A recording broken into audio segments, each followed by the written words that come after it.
वक्त की बड़ी खबर, जिसे बिहार की सबसे सुरक्षित जगह होनी चाहिए थी।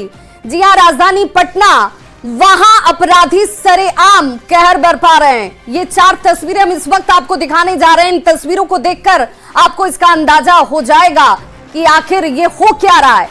और ये बात भी साबित करने के लिए ये तस्वीर काफी है कि दिन दहाड़े अपराधी गाड़ी से उतरकर गोलीबारी करते और कानून को धत्ता बताते नजर आते हैं।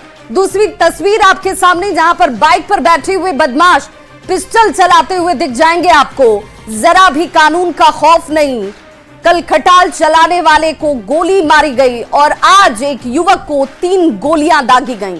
ये चारों तस्वीरें भी महज 72 घंटे के अंदर की हैं और पटना के व्यस्ततम और पौष इलाके की। और इसीलिए सवाल है कि एसएसपी साहब, पटना में ये आखिर क्या हो रहा है।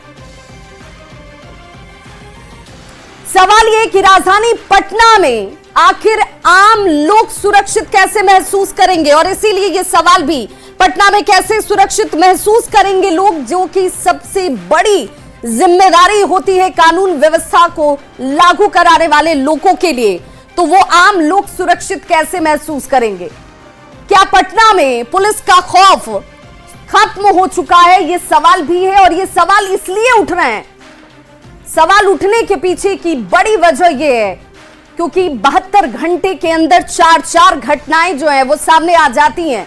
और इसलिए 2 दिन में फायरिंग की 3 घटना, और कितना इंतजार करना होगा, ये सवाल आम लोग इस वक्त पूछ रहे हैं, जो कानून व्यवस्था को लेकर बड़े संतुष्ट नजर आ रहे थे। अब ऐसी घटनाओं के बाद चिंता में। 2 दिन में फायरिंग की 3 घटनाएं होती हैं और इंतजार कितना, ये सवाल खड़ा हो जाता है। निलंबन की कार्रवाई सिर्फ आईवाश तो नहीं है, क्योंकि बार बार ये कहा जा रहा है कि हम निलंबन की कार्रवाई कर दे रहे जहां लापरवाही हो रही है, लेकिन घटनाओं पर विराम क्यों नहीं लगता, ये भी बड़ा सवाल है।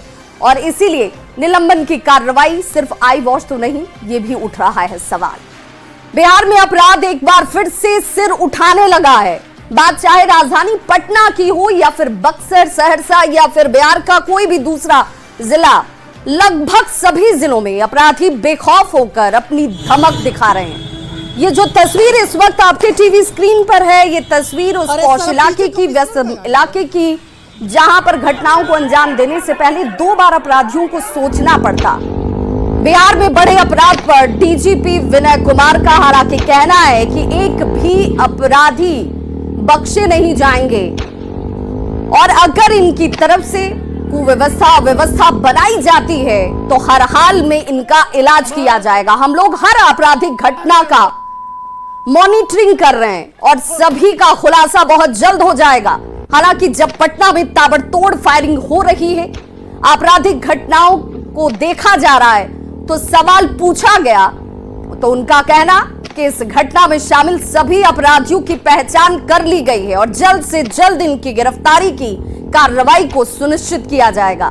डीजीपी विनय कुमार से बात की न्यूज़ 18 संवाददाता अमित कुमार ने। डीजीपी विनय कुमार हमारे साथ मौजूद है, बात करते हैं इनसे। सर, लगातार आप समीक्षा बैठक कर रहे हैं विभिन्न चीजों की, लेकिन लॉ एंड ऑर्डर जो है वो उसको लेकर के अभी भी कई सवाल उठ रहे हैं, क्या कहेंगे? क्योंकि समीक्षाएं लगातार होती रहती हैं। शनिवार को एटीएस की समीक्षा हुई, काफी बृहद समीक्षा हुई, करीब 1.5-2 घंटे तक। एक घटना इम्पोर्टेंट है और उसमें जो भी कार्रवाइयां हो रही है काफी क्लोजली मॉनिटर हो रही है। जैसे बक्सर में ही घटना हुई है, उसमें आर्थिक अपराध इकाई की पूरी टीम को भेजा गया है आर्थिक दृष्टिकोण से वहां पे करने के लिए। जो अवैध भूमि पर कब्जा वहां पे बताया जाता है, सरकारी भूमि पर, डिस्ट्रिक्ट मजिस्ट्रेट पूरे रेवेन्यू ऑफिशियल्स की टीम गठित करके उन्होंने अवैध जो वहां जमीन पर कब्जा है उसको मुक्त कराने के लिए कार्रवाइयां हो रही है। पटना राजधानी जहाँ पे स्वयं आप देख रहे हैं, चीजों को बैठते हैं, तमाम आला अधिकारी हैं, तो ये जो युवा वर्ग में अपराध की प्रवृत्ति पनप रही है, इसमें आई थिंक एक मल्टी स्टेक होल्डर्स जॉब है। इसमें परिवार की भी भूमिका है, समाज की भी भूमिका, क्योंकि परिवार से ही बच्चे अपराधीकरण की ओर बढ़ते हैं। एक आखिरी सवाल सर, कि पटना में जिस तरह से हड़ताली मोड़ पर एडीजी लॉ एंड ऑर्डर के सामने जिस तरह से फायरिंग हुई, उनके ऊपर भी, उनके गाड़ी पर भी अपराधियों ने फायरिंग किया, फरार हो गए। आज 4था दिन है, आप अब तक पकड़े नहीं गए हैं। हालांकि कुछ पुलिसकर्मियों पर कार्रवाई हुई है। क्या लगता है कि अपराधियों को एक तरह फिर से जो है पहचान ऊपर कर बड़ी ली कार्रवाई गई की है, जरूरत है। पहचान कर ली गई है और उस पर कार्रवाइयां तेजी से चल रही, पूरी टीम लगी हुई है। शीघ्र ही वो सभी पकड़े जाएंगे और कई लोग डिटेन हुए हैं, पूछताछ हुए हैं, उनका पहचान हुआ है। बिल्कुल, तो देखिए ये डीजीपी है, पूरे तौर पे जिस तरह से समीक्षा बैठक इनके तरफ से की जाती है और जिस तरह से अपराधियों की आपराधिक घटनाएं हो रही है उस पर पुलिस क्या कार्रवाई कर रही है इसकी विस्तृत जानकारी उन्होंने दी है। अमित कुमार, न्यूज 18 पटना। वहीं आरजेडी सांसद मनोज झा ने बिहार में लगातार हो रही आपराधिक घटनाओं को लेकर सरकार पर सवाल खड़े किए हैं। मनोज झा ने कहा कि अगर मुख्यमंत्री के संज्ञान में ये सारी घटनाएं हैं और फिर भी ये हालात है तो चिंता की बात है। पटना की घटना तो आपके रोंगटे खड़ी कर देती है, लेकिन बिहार का कोई जिला ऐसा नहीं है जो आए दिन अखबार के पन्ने पलटिए या चैनल्स को देखिए, हर जगह से इस तरह की हिंसक वारदात, लूट पाट, बलात्कार की खबरें आ रही। अभी तो मैं स्वास्थ्य व्यवस्था की बदहाली के बारे में टिप्पणी ही नहीं करना चाहता। देखिए, मैं बार बार एक बात कह रहा हूं, अगर मौजूदा हालात मुख्यमंत्री जी के संज्ञान में है और तब ऐसा हो रहा है, कोई लगाम नहीं है, तो ये चिंता की बात है। और अगर मुख्यमंत्री जी के संज्ञान में नहीं है, कोई प्रॉक्सी गवर्नेंस कर रहा है बिहार में, तो और सबसे बड़ी चिंता का विषय है। फायरिंग और आरजेडी के सवाल पर बीजेपी के राष्ट्रीय प्रवक्ता हैं शहनवाज हुसैन ने कहा कि बिहार में कानून का राज है भाई, कोई भी अपराधी बख्शा नहीं जाएगा। फायरिंग में लिप्त अपराधी जल्द पकड़े जाएंगे, उन्हें सजा भी मिलेगी। उन्होंने कहा कि आरजेडी को अपना घर देखना चाहिए। नीतीश कुमार कानून व्यवस्था को बखूबी देख रहे हैं। राजद को अपना घर देखना चाहिए, कानून व्यवस्था को नीतीश कुमार जी देख रहे हैं। बिहार में कानून का राज है, जो भी अपराध हुआ है अपराधी बख्शे नहीं गए हैं। जो अपराधी फायरिंग में शामिल हैं उन सबको पकड़ा जाएगा, सजा दी जाएगी। और अब बात प्रधानमंत्री नरेंद्र मोदी के बिहार दौरे की, और इसी से जुड़ी इस वक्त बड़ी खबर आ रही है। जून में भी बिहार आएंगे प्रधानमंत्री नरेंद्र मोदी, ये बड़ी खबर इस वक्त आती हुई। जून में बिहार आएंगे पीएम मोदी। बिहार बीजेपी अध्यक्ष की तरफ से एक बड़ा बयान दिया गया, दिलीप जायसवाल ने इसकी जानकारी दी। 20 जून की तारीख है जब बिहार एक बार फिर से पहुंचेंगे प्रधानमंत्री नरेंद्र मोदी, और इससे पहले 29 मई को बिहार वो आ रहे हैं। 29 और 30 मई को उनका कार्यक्रम बिहार में पहले से तय है। चुनावी साल में प्रधानमंत्री का ये 5वां दौरा तय, और इसी लिहाज से इसे समझा जा सकता है कि बेहद महत्वपूर्ण, जहां पर प्रधानमंत्री नरेंद्र मोदी की तरफ से ताबड़तोड़ के बाद कई दौरे बिहार में किए जा रहे हैं। और इसके बाद फिर जून में ही 20 जून के आसपास प्रधानमंत्री जी का पुनः आगमन बिहार में हो रहा है। अगले सौगात के इंतजार में हम लोग रहेंगे और अभी हम लोग 29 और 30 को उनका स्वागत करेंगे। तो ऑपरेशन सिंदूर के बाद पीएम मोदी पहली बार बिहार आ रहे हैं। 29 मई को 2 दिन के बिहार दौरे पर वो पहुंच रहे हैं, जहां 29 और 30 मई की मौजूदगी बिहार में उनकी होगी। पीएम मोदी के दौरे को लेकर बीजेपी के नेता बेहद उत्साहित हैं। 29 मई को पटना में एयरपोर्ट से लेकर बीजेपी कार्यालय तक एक रोड शो होने वाला है। एयरपोर्ट से बीजेपी कार्यालय तक तकरीबन 32 ऐसी जगह हैं जहां पर भव्य स्वागत की तैयारी की जा रही है। 29 मई को पीएम मोदी राजभवन में रात्रि विश्राम करेंगे और इसके बाद 30 मई को वे रोहतास के विक्रमगंज में चुनावी जनसभा करते हुए नजर आएंगे। पीएम मोदी बिहार को इस दौरान तकरीबन 50,000 करोड़ से भी ज्यादा की योजनाओं की सौगात देंगे। पीएम के दौरे को लेकर बीजेपी के साथ साथ जेडीयू और एनडीए के तमाम दूसरे दलों के नेता भी बेहद जोश में हैं। तो पीएम मोदी के 2 दिन के दौरे को लेकर बिहार बीजेपी के अध्यक्ष दिलीप जायसवाल ने यह कहा है कि सिर्फ पटना में पीएम मोदी के स्वागत के लिए 1 लाख से ज्यादा लोग तैयार बैठे हुए हैं। पटना में रोड शो के बाद पीएम मोदी बीजेपी कार्यालय में पार्टी कार्यकर्ताओं से भी मुलाकात करने वाले हैं। 4 करोड़ का तोहफा लेकर प्रधानमंत्री नरेंद्र मोदी 2 दिवसीय दौरे पर बिहार आ रहे हैं। बिहार भाजपा ने बड़ी तैयारी की है। हमारे साथ भाजपा के प्रदेश अध्यक्ष दिलीप जायसवाल हैं।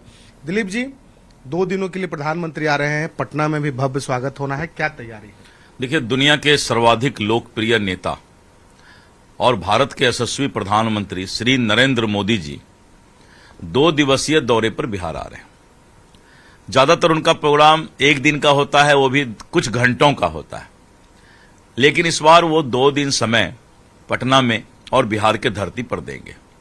शाम में 5 बजे जब एयरपोर्ट, पटना एयरपोर्ट विश्व स्तरीय एयरपोर्ट का, भव्य एयरपोर्ट का उद्घाटन करके और बिहटा एयरपोर्ट का शिलान्यास करने के बाद एयरपोर्ट से रोड के माध्यम से शेखपुरा चौक होते हुए जो बेली रोड है, Patel Bhavan, JD women's college, botanical garden, नई सचिवालय और इस तरह करके हड़ताली मोड़, इनकम टैक्स गोलंबर, जिस तरह का माहौल पूरे पटना में देखने को मिल रहा है कि लाखों की संख्या में पूरे पटना की जनता ऑपरेशन सिंदूर के बाद जो हमारे मां बहनों का सिंदूर उजाड़ने का काम आतंकवादियों ने पहलगाम पर में किया था, वो सिंदूर की चिनगारी से जिस तरह से प्रधानमंत्री जी ने आतंकवादी ठिकानों को नेस्तनाबूद किया और सैकड़ों दुर्दांत आतंकवादी का जनाजा अर्थी पाकिस्तान में निकला, पूरा दुनिया ने देखा। उस प्रधानमंत्री को अभिवादन करने के लिए पटना की 1 लाख से ज्यादा जनता एयरपोर्ट से लेकर इनकम टैक्स गोलंबर तक पलके बिछाए उनका इंतजार कर रही है। एक गजब का माहौल होगा प्रधानमंत्री जी का स्वागत का, और स्वागत के बाद प्रधानमंत्री जी भारतीय जनता पार्टी कार्यालय आएंगे। वो उन कार्यकर्ताओं से मिलेंगे, उन पदाधिकारियों से मिलेंगे जो दिन रात सींच कर भारतीय जनता पार्टी के विचारधारा को और देश को मजबूत करने का काम करते हैं। तो बिल्कुल प्रधानमंत्री नरेंद्र मोदी बिहार आने वाले हैं और बड़ी तैयारी भाजपा ने इसलिए भी की है क्योंकि मधुबनी के सभा में प्रधानमंत्री का स्वागत नहीं किया गया था आतंकवादी हमले के कारण, और वहीं से उन्होंने आतंकवादियों को और पाकिस्तान को जवाब देने की बात भी कही थी। और उसके बाद पहली बार प्रधानमंत्री बिहार आ रहे हैं, तो जाहिर सी बात है बड़ी स्वागत की तैयारी है और बीजेपी के तमाम नेता और कार्यकर्ता इस तैयारी में जुटे हैं। कैमरा पर्सन सुबोध के साथ शैलेंद्र, न्यूज़ 18 पटना। तो पीएम मोदी के बिहार दौरे को लेकर पूरा बीजेपी और एनडीए कुनबा जो है इस वक्त जोश में नजर आता है। डिप्टी सीएम सम्राट चौधरी ने कहा कि प्रधानमंत्री लगातार बिहार की चिंता कर रहे हैं और वे लगातार बिहार को सौगात भी दे रहे हैं। मोदी जी लगातार बिहार की चिंता करते हैं। ऑपरेशन सिंदूर से जिस तरह बिहार की पावन धरती से संदेश दिया वो स्पष्ट है कि आज देश पूरी तरह मजबूती से खड़ा है। देश आज दुनिया का चौथा इकोनॉमी बन चुका और दुनिया एक शक्तिशाली देश बनकर उभरा है। तो आतंकवाद के मुद्दे पर पाकिस्तान को बेनकाब करके और सांसदों के प्रतिनिधि मंडल जो लगातार विदेश दौरे पर हैं, जिसमें जेठू सांसद संजय झा के नेतृत्व में सर्वदलीय प्रतिनिधि मंडल जापान, सियोल के बाद अब सिंगापुर पहुंचा हुआ है, जहां पर संजय झा ने सिंगापुर में विदेश मंत्रालय और गृह मंत्रालय के वरिष्ठ राज्य मंत्री सिम एन के साथ बैठक की और आतंकवाद के मुद्दे पर पाकिस्तान को बेनकाब कर दिया। साथ ही सेना के ऑपरेशन सिंदूर को लेकर भी भारत का पक्ष रखा गया। संजय झा ने वित्तीय कार्रवाई बल यानी कि FATA में एक बार फिर से पाकिस्तान को ब्लैकलिस्ट करने की मांग की है। इसके पहले भी पाकिस्तान ग्रे लिस्ट में रह चुका है। फॉरेन अफेयर्स के हैं, उससे मिले। उसमें एक जो इम्पोर्टेंट बात है वो है एक जो फाटा है, फाइनेंशियल असिस्टेंट टास्क फोर्स, उसमें ग्रे और ब्लैक लिस्ट होता है। पहले पाकिस्तान ग्रे लिस्ट में रह चुका है। हम लोगों ने यह, और ये मेंबर है सिंगापुर उस में, हम लोगों ने यही रिक्वेस्ट किया कि भाई पाकिस्तान को ब्लैक लिस्ट में लाना चाहिए, क्योंकि जो भी फाइनेंशियल सपोर्ट उसको मिलता है वो लार्जली वो अपने डिफेंस या ये जो आतंकवाद है, टेररिज्म है, उसी पर उसका एक्सपेंस होता है। डेवलपमेंट वर्क का तो कोई है नहीं। अब पास्ट में भी इनको बैन किया, माने ग्रे लिस्ट में जा चुका है एंड विद सर्टेन कंडीशंस फिर इनको लाया गया था। तो केंद्रीय मंत्री गिरिराज सिंह 2 दिन के दौरे के तहत धर्मशाला के सर्किट हाउस पहुंचे, जहां उन्होंने नीतीश कुमार की सरकार बनने का दावा किया। गिरिराज सिंह ने कहा कि नीतीश कुमार का काम बोलता है, आरजेडी और जनसुराज भ्रम फैलाने की कोशिश कर रही है, लेकिन इससे उन्हें कहीं कोई फायदा नहीं मिलने वाला। इसके साथ ही उन्होंने कांग्रेस पर भी जमकर निशाना साधा। लोग नीतीश कुमार को अंडर एस्टिमेट कर रहे हैं और भ्रम फैला रहे हैं। ये कौन लोग हैं? ये आरजेडी हैं, लालू प्रसाद जी हैं जो खुद इनवैलिड है, जो जन स्वराज के लोग हैं जिनको गलतफहमी है अपने प्रति। नीतीश कुमार का काम बोलता है और अगली सरकार बिहार में नीतीश कुमार के नेतृत्व में एनडीए का ही बनेगा।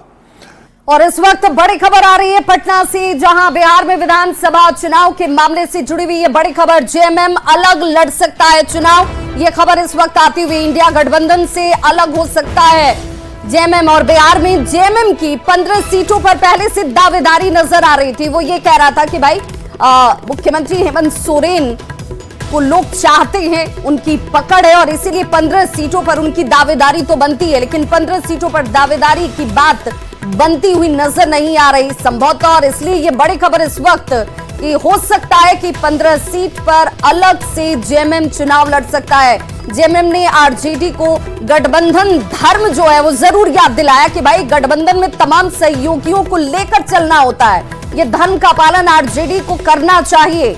झारखंड में एक सीट पर भी मंत्री जो है वो बनाया गया आरजेडी का, 2019 में झारखंड में मंत्री बनाया गया और 2019 में सत्यानंद भोक्ता जिन्हें मंत्री पद दिया गया था, इसकी भी याद दिलाई गई।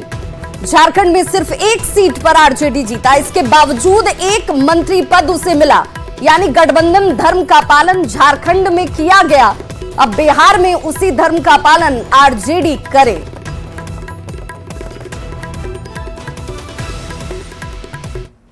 तो जैसे ही आरजेडी की तरफ से गेंद जो है जेएमएम ने आरजेडी के पाले में फेंका है, गठबंधन धर्म की बात को याद दिलाया है, तो राजनीतिक प्रतिक्रियाओं का दौर भी शुरू हो गया। क्या कुछ आरजेडी ने कहा है, जेएमएम ने कहा है, जरा वो भी सुनो।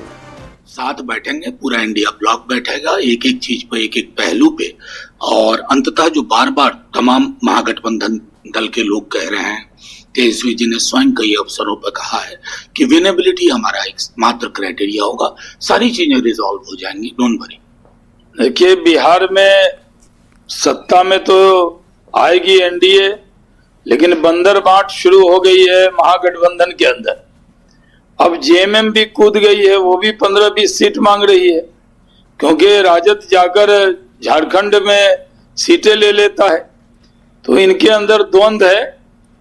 कुछ भी कर लें, ये आएंगे नीतीश कुमार जी के नेतृत्व में एनडीए के लोग, इसमें कोई शक की गुंजाइश नहीं। तो बीजेपी